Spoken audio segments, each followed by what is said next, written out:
আপনাদের সহযোগিতা কামনা করে আমি আজকে একটা প্রেস মিটিং করেছিলাম আমার প্রতিনিধি। এখন আমার আপনাদের মাধ্যমে একটি বিষয়ে সরকারকে বার্তা দেওয়ার জন্য আপনাদের সামনে আমি উপস্থিত হয়েছি। একটি বার্তা, আমি 17 সালের থেকে এই হাইকোর্টের মাধ্যমে এই গাড়িগুলো নিবন্ধন দেওয়ার জন্য সরকারের 12,000 কোটি টাকা রাজস্ব দেওয়ার জন্য হাইকোর্টের মামলা করে আমি আজকে দীর্ঘদিন ধরে হয়রানি হচ্ছি। আসলে একটা দেশে যদি কোনো নীতিমালাই না থাকে, শুধু একটা দপ্তর আছে, নীতিমালা নাই। যদি আপনি নীতিমালা করে যদি আজকে 17 সালের থেকে এই পর্যন্ত আমাকে হয়রানি করতে হয়, তো এই দেশের ওই দপ্তর না রাখাটাই উচিত। আপনারা কি মনে হয়? বিষয়টা আপনাদের কাছে সামনাসামনি আসছিলাম যে একটা অবৈধ কোনো যানবাহন যদি চলাচল করে, ওই যানবাহনের প্রতিরোধ করার জন্য বিআইটিএ শাখা বিআইটিএ এটা প্রতিরোধ করবে, কোনো পারমিশন ছাড়া কোনো গাড়ি নামতে দিবে না রোডে। আর আমি মামলা করার পরও এই গাড়িগুলো বন্ধ করে নেয়, প্লাস তারা আমাদেরকে পারমিশনও দেয় না। শুধু একটাই বলে নীতিমালা করতেছি।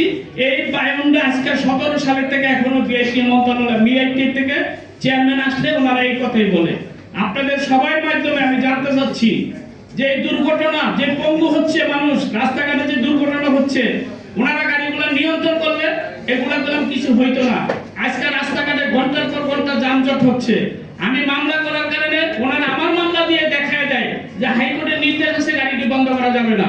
আমি আপনাদের কাছে প্রকাশ্যে সরকারকে বলতে চাই, প্রত্যেক বছর যদি 12,000 কোটি টাকা পাইতো সরকারে, আজকে 17 সালের থেকে কত হাজার কোটি টাকা সরকারের রাজস্ব নষ্ট হয়েছে।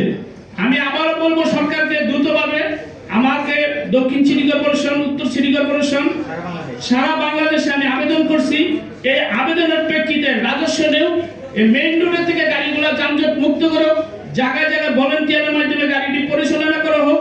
এই রাস্তাঘাটে যে ঘন্টার পর ঘন্টা আপনারা যারা চাকরিজীবী যারা বিভিন্ন আছেন, সময় নষ্ট হচ্ছে।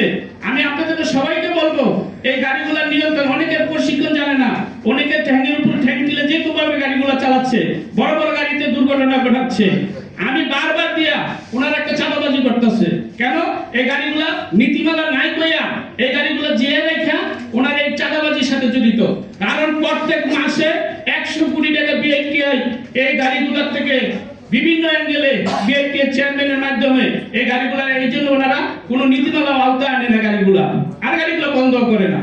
আমার সরকারের কাছে বারবার আমি 4টা রিট করছি, এই 4টা রিটের মাধ্যমে আমাকে মন্ত্রণালয় থেকে ছিঁড়ে দেয়, বিআইটিএ আমাকে লটকায় দেয়। আপনাদের মাধ্যমে বিআইটিএ চেয়ারম্যানকে ও মন্ত্রী মহোদয়কে সবাইকে আমরা অনুরোধ করবো, আপনাদের মিডিয়ার মাধ্যমে সবাইকে, আমি এই পর্যন্ত 21 কোটি টাকা নষ্ট করছি।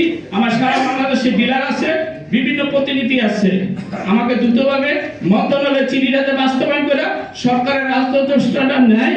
এই জন্য আমি আপনাদের কাছে প্রেস কমিটিতে আসছি আপনাদের মাধ্যমে সরকারকে অবগত করার জন্য। আপনারা আমাকে সবাই সহায়তা করবেন। আমার বক্তব্য বেশি দূর যাব না, কারণ আমি সরকারকে সহায়তা করতে চাচ্ছি। আর সুন্দরভাবে সারা বাংলাদেশে গাড়িগুলো নিয়ন্ত্রণভাবে চলার জন্য হাইওয়ে রোডে কোনো গাড়ি চলবে না, মেইন রোডে গাড়ি চলবে না, ভিতরে গাড়িগুলো চলবে। এই জন্য আমার সকল জেলায় আমার প্রতিনিধিগণ, আমার প্রত্যেক ভলান্টিয়ার সবাই প্রস্তুত আছে। আমি 17 সালের থেকে বিভিন্ন ডিস্ট্রিক্টে এখন আমার অফিস আছে। এখন বিভিন্ন ধরনের সিটি কর্পোরেশনের পারমিশন দিলে রাজস্ব সিটি কর্পোরেশনও পাবে, এমপিআরও পাবে, সরকারও পাবে। আমরা রাজস্ব নিয়ে ঘুরতাছি, আর ওনারা অবৈধ কইয়া গাড়ি ডাম্পিং করে 3,000 করে টাকা নেয়, আবার সকালে ধরে বিকালে ছেড়ে দেয়। এই বিষয়টা বন্ধ করে দিলে এই যে মানুষ, আপনি দেখেন পঙ্গু হাসপাতালে হাজার হাজার মানুষ পঙ্গু হয়ে যাচ্ছে, সরকারের কোনো মাথা ব্যথা নাই, বিআইটির কোনো মাথা ব্যথা নাই। বিআইটিআই ওনার পোস্টে থাকার একটাই কারণ, অবৈধ যান বন্ধ করার দায়িত্ব ওনার, ওনার এনফোর্সমেন্ট আছে, ওনার ম্যাজিস্ট্রেট আছে, ওনারা এগুলা বন্ধ করার জন্য, আপনারা অনেকে জানেন না, কোনো গাড়ির অনুমোদন দিতে গেলে বিআইটিআই অনুমোদন লাগে। এই সংস্থায় যদি না পারে, তো এই কোন এখন বর্তমানে 1 কোটি গাড়ি অবৈধভাবে চলতেছে, ওনারা এতদিন কি করেছেন? আমি সরকার মহোদয়কে বারবার অনুরোধ করব, এই বিআইটিকে ভালো করে তদন্ত করে, অসৎ কিছু কর্মকর্তার কারণে আজকে আমি হয়রানি হচ্ছি। এই অসৎ কর্মকর্তাগুলো আপনারা যদি আপনাদের মিডিয়ার মাধ্যমে তাদেরকে যাতে পরিযুক্ত করুন, যোগ্য লোক বসাইয়া বিআইটিকে এটা পরিচালনা করুন। এই সরকারের প্রত্যেক বছরে 12,000 কোটি টাকা এই সরকারের রাজস্ব নেন। আমি সব সময় প্রস্তুত আছি। আমি চিঠি দিয়েছি, এনবিআর এ চিঠি দিচ্ছি, বিআইটি চিঠি দিচ্ছি, বিভিন্ন সিটি কর্পোরেশনে চিঠি দিচ্ছি। আপনাদের মাধ্যমে আমি আবারও প্রচার করলাম, আমি টাকা দেওয়ার জন্য প্রস্তুত।